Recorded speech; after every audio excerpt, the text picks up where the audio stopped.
नामांकन प्रक्रिया पूरी करने के बाद सभी प्रत्याशियों ने अपना चुनाव कैंपेन शुरू कर दिया है। इस समय की बात करें तो मल्लापुर गांव के अंदर मौजूद हैं और मेरे साथ इस समय हरियाणा कांग्रेस प्रदेश अध्यक्ष उदयभान जी है। जान लेते हैं इनसे कि चुनाव कैंपेन किस प्रकार से चला हुआ है और ले लेते हैं उन सवालों के जवाब जो आप जानना चाहते हैं। नमस्कार जी। नमस्कार। किस प्रकार से चल रहा है चुनाव कैंपेन, जो है कितनी तेज़ी पकड़ रहा है? आप देख रहे हैं कि अभी जैसे कल हमने ऑफिस खोला है, अभी प्रचार शुरू हुआ है और लोगों में जिस तरह से जोश उत्साह आ रहा है, जैसे जैसे लोगों को पता लगता जा रहा है उस तरह से जो है ना अभी प्रचार अब डे बाई डे तेज़ी पकड़ेगा और लोगों में बड़ा भारी गुस्सा है इस कुलदीप के कारण जो आज यहाँ पर चुनाव में जूझना पड़ रहा है लोगों को।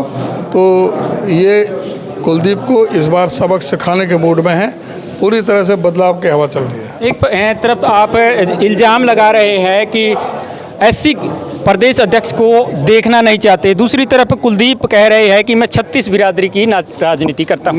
मैं इल्ज़ाम नहीं लगा रहा, इनके कोई भी बयान देख लो। जिस समय मैं अध्यक्ष बना था सबसे ज़्यादा इन्होंने मेरे ऊपर अटैक किया और मेरे उस समय बयान देख लो, मैंने एक शब्द भी इनके खिलाफ नहीं बोला था। जब इन्होंने धोखा दिया, पीठ में छुरा घोंपा, जब इन्होंने राज्यसभा में क्रॉस वोटिंग की, उसके बाद में मैंने अपनी बात खोली। कांग्रेस कैंडिडेट का नाम डिक्लेयर करने में कुछ देरी की गई है, कहीं इस प्रकार का भय तो नहीं था जिस प्रकार से होड़ लगी हुई है? कांग्रेस के जो कर्मठ कार्यकर्ता है वो पार्टी छोड़ रहे हैं कि नाम डिक्लेयर होते ही वो छोड़ देंगे। इस प्रकार का कोई विलम्ब नहीं हुआ।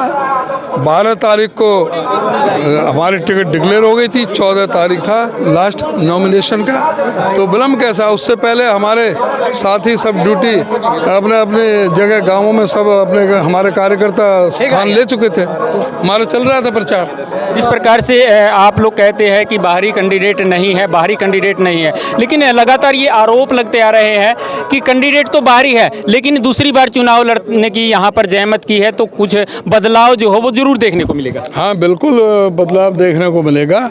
और कैंडिडेट की बात करो तो ना जयप्रकाश को बाहरी कहाँ विदेशी आ गया। जयप्रकाश हिसार में नहीं रहता, आदमपुर से पहले चुनाव भी लड़ा है। आदमपुर असेंबली सेगमेंट से जब एमपी का चुनाव लड़ा, 3 बार वो एमपी बना, तो आदमपुर इसी का पार्ट था हिसार लोकसभा का।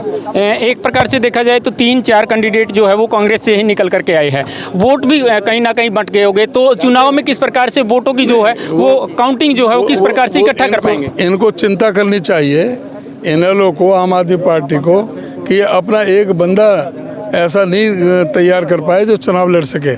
ये तो कांग्रेस के भगोड़ों से चुनाव लड़ रहे हैं। जब असली कांग्रेसी हैं तो भगोड़ों को कौन वोट देगा?